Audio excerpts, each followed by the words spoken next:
Well, what do you think? How much does this place cost? Now, William, don't you worry. Well, whenever you say that, it's never a good sign. Well, there's no use complaining. It's already paid for. By whom? Well, us. Me? No matter. I think it's the perfect place for us to get reacquainted, don't you think? We could have done that in London with Susanna. Well, there'll be plenty of time for the three of us in London, but right now, this time is for us. Hello there.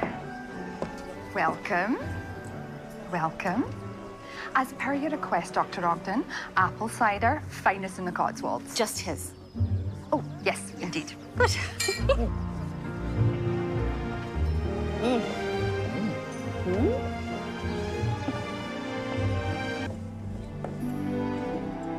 Isn't it magnificent? Certainly hope so. I saw the inn's rate card. Of course you did. If we're not careful, we may not see much of this place at all. William?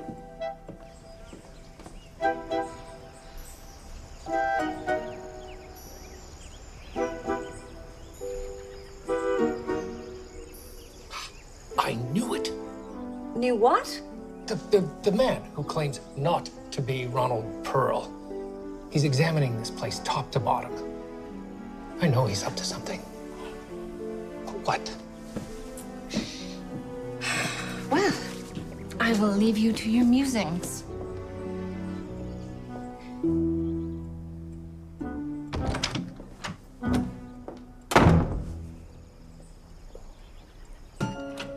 Julia? Julia, I was right. It is Ronald Pearl, and he's here. Something is afoot. Certainly is. I'm going to dinner with an extremely distracted husband. Is this too formal for an English country inn? No? Seems you've cured me of my distraction. And we are going to be late for dinner.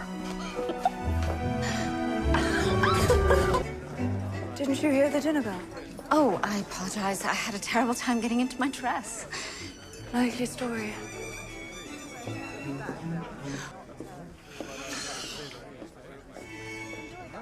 Sorry you missed dinner.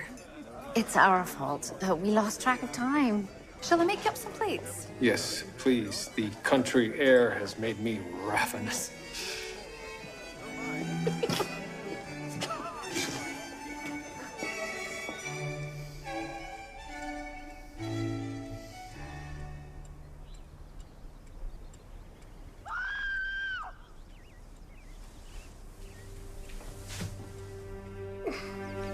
I'll go.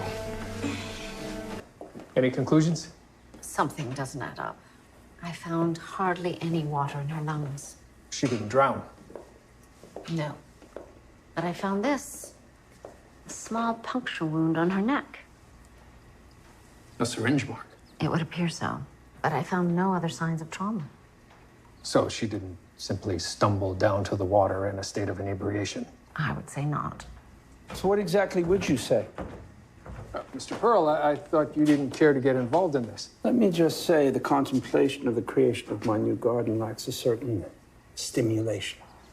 I would imagine finding her in the water would make the determination of a time of death impossible. It would certainly have an effect on avidity. Indeed. Well, we should get to this. The trail already grows cold. It's in the blood, isn't it, Detective Murdoch?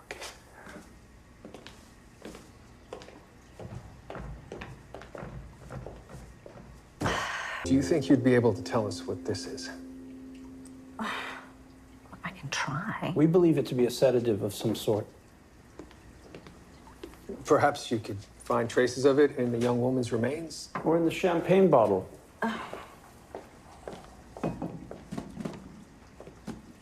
Your idea of a vacation's very strange, William. Consider it a working holiday.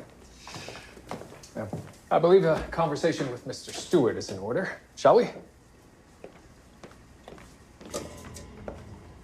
I thought you had retired. I have. I keep the badge for sentimental reasons, but Mr. Sims need not know that.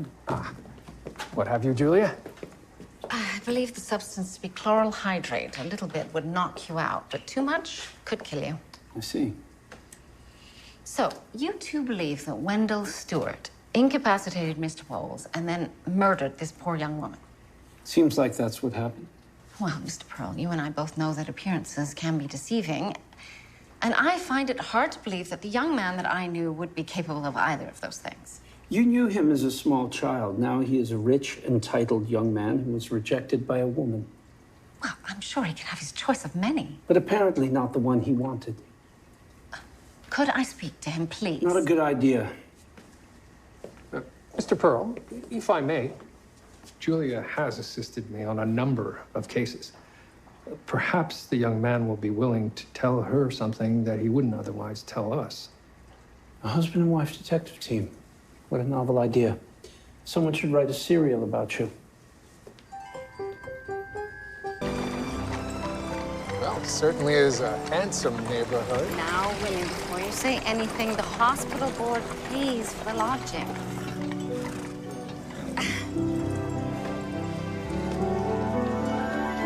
There she is! Hello! Hello! Oh, wonderful. Together again.